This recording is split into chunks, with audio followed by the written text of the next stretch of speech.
మనం దారిదేవుడు అనే ఒక విషయం ప్రస్తావన చేసుకున్నాం. దారిదేవుడే నేను తెలుగులో అన్నా, కానీ పరమేశ్వరుడు మన మార్గాల్లో ఉండి రక్షిస్తాడు. ప్రతిరోజు ఉదయం లేస్తూనే శివస్మరణ చేసుకుంటే వాడు చేసిన ఆలోచన అనే దారి, వాడి నడవడిక అనే దారి, బ్రతుకంటేనే నడవడం కదండి, బ్రతుకు అంటే నడవడం. ఈ నడిచేది ఎందులో నడుస్తున్నామో అది సరైన గమ్యానికి చేర్చితే చాలు. మీరు ఆధ్యాత్మికంగా అనుకోండి, ఏ రంగమైనా అనుకోండి, మన బ్రతికే విధానమే నడత. మన జీవితం ఒక ప్రయాణం.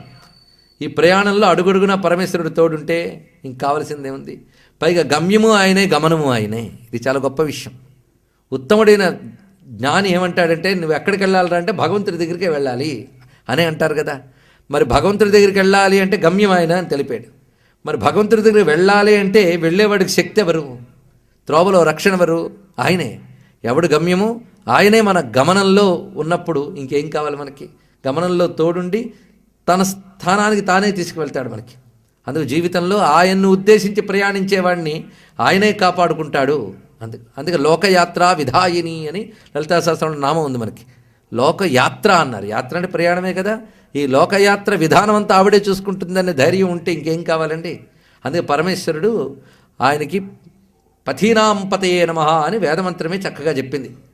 ఈ మార్గరక్షకుడు అనే దానికి అనేకములైనటువంటి మంత్రాలు వేదశాస్త్రాల్లో మనకు కనబడుతూ ఉన్నాయి. అయితే వేదాల్లో ఏ మంత్రాలు ఉన్నాయో వాటికే మన క్షేత్రాల్లో దేవతల రూపంతో స్వామి వివిధ భక్తులను అనుగ్రహించుతూ ఉన్నాడు. అందుకే వేదాల్లో చెప్పినది, పురాణాల్లో చెప్పినది, మన క్షేత్రాల్లో కనిపిస్తున్నది, భక్తుల జీవితాల్లో కనిపిస్తున్నది, గట్టిగా సాధన చేసే ప్రతివాడి జీవితంలో కనిపించేది కూడా ఒక్కటే, ఆ భగవతత్వమే.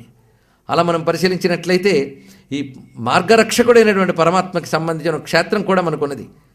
అది మార్గబంధు క్షేత్రము అని చిత్తూరుకి సమీపంలో క్షేత్రం ఉందండి. అది తమిళనాడులో ఉంది ప్రస్తుతం. దాని విరించిపురం అనే వ్యవహారం కూడా ఉన్నది. మార్గబంధు చాలా ప్రసిద్ధమైన క్షేత్రం. అక్కడ అమ్మవారు కూడా మంచి కళలతో ఉంటారు. అక్కడ పరమేశ్వరుడి పేరు మార్గసహాయేశ్వరుడు. అది మార్గసహాయేశ్వరుడు అని పేరు. ఈయనకి సంబంధించి మంచి స్థల పురాణం వగేరాలు ఉన్నాయి.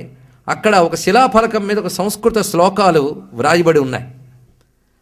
అప్పటిదెప్పటిదో కొన్ని వేల సంవత్సరాల నాటి శిలాశాసనం అది. అందులో వ్రాయబడ్డ ఆ శ్లోకాలు ఇప్పటి వరకు కూడా పనికి రావాలి అనేటువంటి ఉద్దేశంతో ఆ ప్రక్కనే ఒక బోర్డు మీద కూడా వ్రాసి పెట్టారు వారు.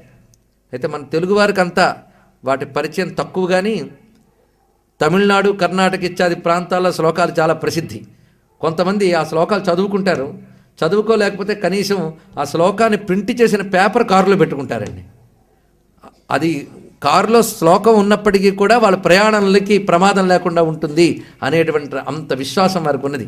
అనేక మంది పెద్ద పెద్ద వ్యాపారవేత్తలు కర్ణాటకలో ఈ విధంగా వెళ్ళడం నేను ప్రత్యక్షంగా చూశాను. అది మార్గసహాయేశ్వరుడు మహిమ. ఆ సంస్కృత శ్లోకాలు రచించిన వారు అప్పయ్య దీక్షితులు అనేటువంటి మహాత్ములు. అప్పయ్య దీక్షితులను ఆయన రచించాడు. మార్గబంధు స్తోత్రం అని చాలా ప్రసిద్ధి అది. సరే, మొత్తానికి మార్గసహాయేశ్వరుడు అక్కడ ఆ క్షేత్రంలో ఉన్నప్పటికీ శివుడు ఎప్పుడైనా మార్గబంధువే. ఈ మార్గబంధు అనే మాట అన్నిటికీ వర్తిస్తుంది. ప్రయాణాల్లో భౌతికంగా లిటరల్గా మార్గము, ప్రయాణము అనే దానికి వర్తిస్తున్నది. అలాగే జీవితంలో ఆలోచన విధానం, బ్రతికే తీరు అన్నిటికీ వర్తిస్తుంది. కనుక అనుక్షణం మన బ్రతుకు తెరువులో భగవానుడు ఉన్నాడు అనే భావం మనం ఈ శివస్మరణ చేత మనం పొందగలగాలి.